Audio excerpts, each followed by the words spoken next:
सदियों पहले यूनान की धरती पर एक ऐसा आदमी जन्मा जिसने न केवल अपने जीवन से बल्कि अपने सवालों से पूरी दुनिया की सोच बदल दी। उसका नाम था सोक्रेटिस। साधारण कपड़े पहनने वाला, नंगे पैर चलने वाला और अपने विचारों को सवाल और तर्क की तलवार से पिरोने वाला यह व्यक्ति आज भी दार्शनिकों के लिए प्रेरणा का स्रोत है।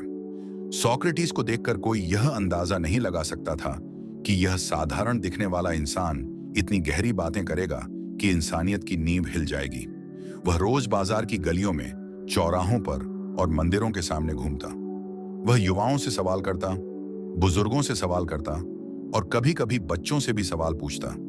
उसके सवाल अक्सर सामान्य होते, लेकिन उनके उत्तरों में छुपे तर्क और गहरी सोच ने हर किसी को सोचने पर मजबूर कर दिया।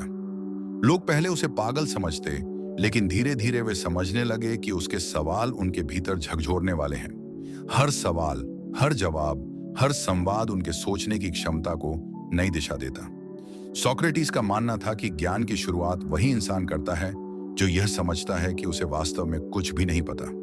यही कारण है कि उसने खुद को सबसे बड़ा अज्ञानी कहा। वह जानता था कि जब तक इंसान अपने अज्ञान को नहीं पहचानता, तब तक वह सही मायनों में सीख नहीं सकता। आज हम अक्सर अपनी छोटी सी जानकारी को ही पूरी समझ लेते हैं, लेकिन सोक्रेटिस हमें यह याद दिलाता है कि ज्ञान का रास्ता विनम्रता से शुरू होता है। वह हमेशा यह कहते कि इंसान को सवाल पूछने की आदत डालनी चाहिए। सवाल इंसान को अज्ञान के अंधेरे से बाहर निकालता है और ज्ञान के प्रकाश की ओर ले जाता है। उसके जीवन का सबसे बड़ा तरीका ही यही था कि वह सामने वाले से सवाल पूछे और उसके जवाब से और भी नए सवाल उत्पन्न करे।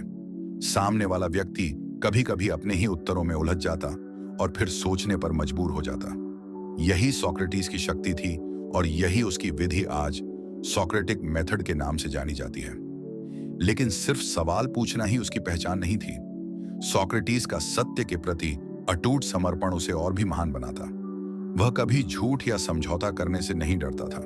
चाहे समाज उसे समझे या न समझे, चाहे सत्ता उसके खिलाफ हो या लोग नाराज हों, उसने सत्य के मार्ग को कभी नहीं छोड़ा। वह कहता था कि सत्य को दबाया जा सकता है, लेकिन मिटाया नहीं जा सकता। सच हमेशा अपना रास्ता बना लेता है और समय के साथ वास्तविकता सामने आती है। यही कारण है कि जब एथेंस की अदालत ने उसे मौत की सजा सुनाई, तब भी उसने झूठ बोलकर अपनी जान बचाने की कोशिश नहीं की। उसने शांति से जहर पी लिया और सत्य के मार्ग पर अडिग रहा।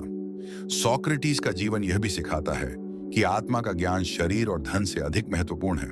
उसने हमेशा कहा कि इंसान बाहरी दुनिया में जितना भी सफल क्यों ना हो, अगर उसने अपने अंदर झांक कर खुद को नहीं समझा, तो उसकी सफलता अधूरी है।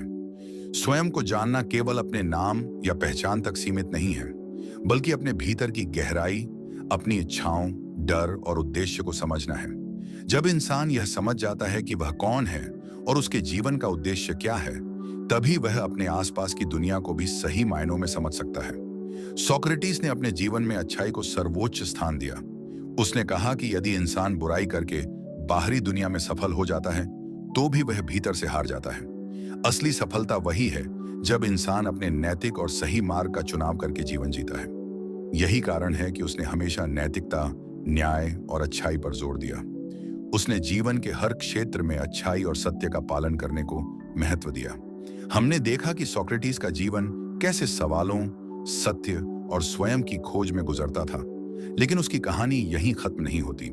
जब वह गलियों में घूमता और युवाओं, बुजुर्गों और बच्चों से सवाल पूछता, तो लोग उसके पीछे धीरे धीरे इकट्ठा होने लगे। वे उसके सवालों के जवाब खोजते, सोचते और कभी-कभी अपने ही विश्वासों को चुनौती देते। यही प्रक्रिया उन्हें अंदर से बदल देती। सवाल और जवाब का यह सिलसिला उनके सोचने की क्षमता को इतना बढ़ा देता कि वे पहले कभी नहीं सोचते थे। सोक्रेटिस हमेशा यह कहते थे कि ज्ञान विनम्रता से शुरू होता है। अगर इंसान यह स्वीकार कर ले कि उसे कुछ नहीं पता, तभी वह सीखने के लिए तैयार होता है। यही विनम्रता उसकी सबसे बड़ी शक्ति थी। उसने कभी दिखावा नहीं किया, किसी से प्रतिस्पर्धा नहीं की और न ही अपनी बुद्धिमत्ता पर घमंड किया। वह केवल यह चाहता था कि लोग सोचें, सवाल करें और खुद को जानें। सोक्रेटिस की यह सोच केवल दार्शनिकों के लिए नहीं थी, बल्कि हर इंसान के जीवन के लिए थी। उसने कहा कि इंसान को बाहरी दुनिया की दौड़ में इतना व्यस्त नहीं होना चाहिए कि वह अपने अंदर झांकना ही भूल जाए। उसने अपने शिष्यों से कहा कि जब तुम स्वयं को जानोगे, तभी तुम अपने आसपास की दुनिया को सही तरीके से समझ पाओगे। यही कारण है कि उसने नोथ या सेल्फ का मंत्र दिया। सोक्रेटिस ने हमेशा अच्छाई और नैतिकता को सर्वोच्च महत्व दिया। वह कहता था कि बुराई करके जीना केवल असली जीवन का भ्रम है। इंसान बाहरी दुनिया में जीत सकता है, लेकिन आत्मा के स्तर पर वह हमेशा हारता है। इसलिए उसने कहा कि कठिनाइयों के बावजूद हमेशा सही और नैतिक मार्ग का चुनाव करना चाहिए। यही मार्ग इंसान को सच्ची सफलता और शांति देता है। उसने अपने जीवन में अनेक बार सत्य के मार्ग पर चलते हुए जोखिम उठाया। जब उसने सत्ता और समाज के भेदभाव और अन्याय के खिलाफ सवाल उठाए, तो उसे अक्सर आलोचना का सामना करना पड़ा। फिर भी वह पीछे नहीं हटा। उसने साबित किया कि असली शक्ति बाहरी ताकत में नहीं, बल्कि सत्य और नैतिकता के प्रति अडिग रहने में है। यही कारण है कि उसके जीवन और शिक्षा का प्रभाव आज भी महसूस किया जाता है। सोक्रेटिस का दृष्टिकोण केवल दार्शनिक नहीं था, बल्कि व्यवहारिक भी था। उसने अपने शिष्यों को सिखाया कि केवल विचार करना पर्याप्त नहीं है, बल्कि विचारों को जीवन में उतारना आवश्यक है। ज्ञान और समझ का असली मूल्य तभी आता है जब उसे जीवन में लागू किया जाए। उसने बार बार यह कहा कि इंसान को केवल सोचने तक सीमित नहीं रहना चाहिए, बल्कि अपने कर्मों के माध्यम से अच्छाई और सत्य को दिखाना चाहिए। उसकी यह शिक्षा हमें यह भी याद दिलाती है कि हमारी आत्मा बाहरी दुनिया से स्वतंत्र है। शरीर क्षणिक है, धन और यश क्षणिक है, लेकिन आत्मा अमर है। इसलिए जीवन का सबसे बड़ा उद्देश्य अपने भीतर की पवित्रता और सत्य की खोज करना होना चाहिए। अगर हम अपनी आत्मा को पोषित करते हैं, तो जीवन में आने वाली हर कठिनाई और बाधा केवल एक अनुभव बन जाती है, न कि असली हार। अगले भाग में हम जानेंगे कि कैसे सोक्रेटिस ने मृत्यु के सामने भी साहस और शांति बनाए रखी, और उसके अंतिम समय की घटनाएं आज भी हमें प्रेरित करती हैं। सोक्रेटिस ने कभी भी अपने जीवन को सुरक्षित बनाने के लिए झूठ या समझौता नहीं किया। उसने कहा था कि सत्य को दबाया जा सकता है, लेकिन मिटाया नहीं जा सकता। यही कारण है कि उसने शांति से जहर का प्याला पी लिया। वह जानता था कि मौत केवल शरीर का अंत है, आत्मा का नहीं। उसकी यह दृष्टि और साहस आज भी इंसान को सोचने पर मजबूर करता है कि वास्तविक स्वतंत्रता केवल बाहरी सुरक्षा में नहीं, बल्कि आत्मा की मजबूती में है। उसकी मृत्यु ने उसके शिष्यों और समाज पर गहरा प्रभाव डाला। लोग रोए, लेकिन उन्होंने सोक्रेटिस की शिक्षाओं को अपने जीवन में उतारने का संकल्प लिया। उसने अपने जीवन से यह संदेश दिया कि कठिनाइयां, विरोध और मृत्यु भी सत्य के मार्ग में बाधा नहीं बन सकते। असली जीत वही है जब इंसान अपने सिद्धांतों और नैतिकता के साथ खड़ा रहता है। सोक्रेटिस का जीवन यह भी सिखाता है कि इंसान को अपने भीतर झांकने और आत्मा को जानने का साहस रखना चाहिए। अगर हम अपने डर, लालच और भ्रम के पीछे भागते रहते हैं, तो हम कभी सच्चे ज्ञान और शांति तक नहीं पहुंच सकते। उसने अपने शिष्यों को बार बार यह याद दिलाया कि ज्ञान केवल पढ़ाई या किताबों तक सीमित नहीं है। ज्ञान का असली मूल्य तब आता है जब उसे जीवन में अनुभव किया जाए और अपने कर्मों में उतारा जाए। उसने यह भी स्पष्ट किया कि इंसान को अच्छाई और नैतिकता को चुनने में कभी डर नहीं होना चाहिए। चाहे बाहरी दुनिया क्या कहे, चाहे कितनी ही बाधाएं आएं, अच्छाई का मार्ग हमेशा कठिन होता है, लेकिन वही मार्ग आत्मा को सशक्त बनाता है। बुराई और आसान विकल्प इंसान को बाहरी रूप से लाभ दे सकते हैं, लेकिन अंदर से वह खाली और कमजोर बन जाता है। सोक्रेटिस की यह शिक्षा हमें यह समझाती है कि हर इंसान को स्वयं को जानने का प्रयास करना चाहिए। हमें अपने भीतर छुपी इच्छाओं, डर और कमजोरियों को पहचानना चाहिए और उनसे लड़ने का साहस रखना चाहिए। जब हम अपने भीतर की सच्चाई को समझते हैं, तभी हम बाहर की दुनिया में भी स्पष्ट दृष्टि और न्याय के साथ कार्य कर सकते हैं। सोक्रेटिस का मानना था कि जीवन केवल बाहरी सफलताओं और उपलब्धियों तक सीमित नहीं है। जो इंसान केवल धन, शक्ति या यश के पीछे दौड़ता है, वह कभी सच्ची शांति और संतोष को नहीं पा सकता। असली मूल्य आत्मा में है, आत्मा की पवित्रता और उसके विकास में है। उसने अपने शिष्यों को यही समझाया कि अगर इंसान अपने भीतर झांके और अपनी आत्मा को पोषित करे, तो बाहरी दुनिया की कोई भी कठिनाई उसे प्रभावित नहीं कर सकती। वह हमेशा यह कहते कि इंसान के लिए सबसे बड़ा साहस अपने अज्ञान को स्वीकार करना और खुद से सवाल पूछना है। इंसान अक्सर अपने ज्ञान या अनुभव पर घमंड करता है और दूसरों की सलाह या दृष्टिकोण को नकार देता है। सोक्रेटिस ने यही दिखाया कि सच्चा ज्ञान विनम्रता में है। केवल वही व्यक्ति सीख सकता है जो अपने अज्ञान को समझता है और नए विचारों को अपनाने के लिए तैयार रहता है। सोक्रेटिस ने अपने जीवन में यह भी सिद्ध किया कि अच्छाई का मार्ग कठिन है, लेकिन आत्मा को सशक्त बनाता है। जब इंसान कठिनाइयों और विरोध का सामना करता है और फिर भी नैतिकता और सत्य के मार्ग पर चलता है, तो वह अपने भीतर एक अडिग शक्ति विकसित करता है। बाहरी दुनिया चाहे कितनी भी गलत या कठिन क्यों ना हो, उसका मन शांत रहता है और उसकी आत्मा स्थिर रहती है। उसका जीवन यह भी सिखाता है कि ज्ञान और सोच केवल व्यक्तिगत लाभ के लिए नहीं होना चाहिए। इंसान को अपने ज्ञान और विचारों को दूसरों के लिए साझा करना चाहिए। सोक्रेटिस ने अपने शिष्यों को हमेशा प्रेरित किया कि वे दूसरों को सोचने और सवाल करने के लिए प्रोत्साहित करें। यही कारण है कि आज भी उसकी शिक्षाएं पीढ़ियों को मार्गदर्शन देती हैं। सोक्रेटिस के अनुसार आत्मा ही इंसान का असली खजाना है। शरीर क्षणिक है और बाहरी दुनिया का यश भी क्षणिक है, लेकिन यदि इंसान अपनी आत्मा को मजबूत और पवित्र बनाए तो वह जीवन की हर चुनौती का सामना कर सकता है। यही कारण है कि उसने हमेशा आत्मा के विकास, नैतिकता और सत्य की खोज को सर्वोच्च महत्व दिया। अब हम देखेंगे कि कैसे उसने अपने अंतिम समय में भी अपने सिद्धांतों और दर्शन का पालन किया और हमें जीवन के अंतिम पाठ छोड़ गए। सोक्रेटिस की मृत्यु केवल शरीर का अंत थी, आत्मा का नहीं। जब उसे जहर का प्याला दिया गया, तब उसने शांति और धैर्य के साथ उसे स्वीकार किया। उसके शिष्य और आसपास के लोग डर, चिंता और दुख में थे, लेकिन सोक्रेटिस का चेहरा शांत और मुस्कुराता हुआ था।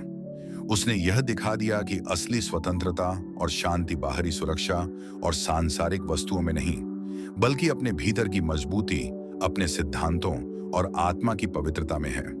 उसका अंतिम संदेश यह था कि जीवन में आए हर संघर्ष और हर कठिनाई का सामना अपने सिद्धांतों और सत्य के मार्ग पर करते हुए करना चाहिए। उसने यह भी कहा कि इंसान को अपनी आत्मा को हमेशा सर्वोच्च प्राथमिकता देनी चाहिए, क्योंकि आत्मा ही जीवन की असली शक्ति है। बाहरी सफलता और यश क्षणिक हैं, लेकिन आत्मा का विकास स्थायी है। सोक्रेटिस की शिक्षाएं यह भी सिखाती हैं कि इंसान को कभी भी अपने डर, लालच या भ्रम से भागना नहीं चाहिए। यदि हम अपने भीतर झांकते हैं, अपने अज्ञान और कमजोरियों को पहचानते हैं और उन्हें सुधारने का प्रयास करते हैं, तो हम जीवन के हर प्रश्न का सामना कर सकते हैं। यही कारण है कि उसने अपने शिष्यों और पीढ़ियों को यही सीख दी कि ज्ञान केवल पढ़ाई या चर्चा तक सीमित नहीं है। ज्ञान का असली मूल्य तब आता है जब उसे अनुभव और कर्मों में उतारा जाए। सोक्रेटिस ने अपने जीवन में बार बार दिखाया कि अच्छाई और नैतिकता का मार्ग कठिन हो सकता है, लेकिन वही आत्मा को सशक्त बनाता है। बाहरी दुनिया चाहे कितनी भी चुनौतीपूर्ण या असंतुलित क्यों ना हो, यदि इंसान अपने भीतर नैतिक और सचेत रहता है, तो वह हर परिस्थिति का सामना धैर्य और शक्ति के साथ कर सकता है। यही कारण है कि उसकी शिक्षाएं सदियों बाद भी उतनी ही प्रासंगिक और प्रेरणादायक हैं जितनी पहले थीं। उसकी मृत्यु ने केवल शिष्य ही नहीं, बल्कि समाज और आने वाली पीढ़ियों को भी प्रेरित किया। लोग उसके सिद्धांतों और विचारों को अपनाने लगे। उन्होंने समझा कि असली सफलता, असली स्वतंत्रता और असली शक्ति बाहरी दुनिया की वस्तुओं में नहीं, बल्कि अपने भीतर के साहस, सत्य, नैतिकता और आत्मा की पवित्रता में है। सोक्रेटिस का जीवन यह भी सिखाता है कि इंसान को ज्ञान केवल अपने लाभ के लिए नहीं, बल्कि दूसरों के कल्याण और समाज की भलाई के लिए भी अपनाना चाहिए। उसने अपने विचारों और शिक्षाओं को साझा करके दिखाया कि ज्ञान और सोच केवल व्यक्तिगत नहीं होती, बल्कि वह दूसरों को भी मार्गदर्शन देती है। यही कारण है कि आज भी उसके शब्द और विचार लोगों के लिए प्रेरणा और मार्गदर्शन का स्रोत हैं। भाग 5 में हमने देखा कि सोक्रेटिस ने जीवन के हर पहलू में हमें यह सिखाया कि सत्य, नैतिकता, आत्मा की पवित्रता और ज्ञान की खोज ही जीवन का असली मार्ग है। उसकी मृत्यु ने यह सिद्ध कर दिया कि यदि हम अपने सिद्धांतों और विचारों के प्रति अडिग रहते हैं, तो जीवन की कोई भी बाधा हमें प्रभावित नहीं कर सकती। उसका जीवन और उसके विचार आज भी पीढ़ियों के लिए प्रकाश स्तंभ हैं। सोक्रेटिस ने केवल प्रश्न पूछे, ज्ञान बांटा और नैतिकता सिखाई, लेकिन उसने यह भी दिखा दिया कि असली शक्ति और शांति बाहरी वस्तुओं में नहीं, बल्कि आत्मा और विचारों की गहराई में है। उसने हमें सिखाया कि जीवन का उद्देश्य केवल जीना नहीं, बल्कि समझना, सीखना और अपने भीतर की गहराई तक पहुंचना होना चाहिए। आज जब हम सोक्रेटिस को याद करते हैं, तो हमें यह समझना चाहिए कि उसकी शिक्षाएं केवल इतिहास नहीं हैं। वे आज भी हमारी जिंदगी, हमारे निर्णय और हमारे व्यवहार के लिए उतनी ही महत्वपूर्ण है। सवाल करना, सत्य का सामना करना, स्वयं को जानना, अच्छाई का चुनाव करना और आत्मा को सर्वोच्च मानना, यही सोक्रेटिस की विरासत है। इस प्रकार सोक्रेटिस का जीवन और उसके विचार आज भी हमें यह प्रेरणा देते हैं कि ज्ञान, नैतिकता और आत्मा की पवित्रता को जीवन का सर्वोच्च मार्ग बनाना चाहिए। उसकी शिक्षाएं हमें याद दिलाती हैं कि असली स्वतंत्रता, शक्ति और शांति केवल भीतर की खोज और आत्मा के विकास में ही प्राप्त होती है। और इस तरह सोक्रेटिस का जीवन और उसकी विरासत आज भी अमर है और हर उस व्यक्ति के लिए प्रेरणा है जो सोचने, समझने और जीवन में गहराई खोजने का साहस रखता है।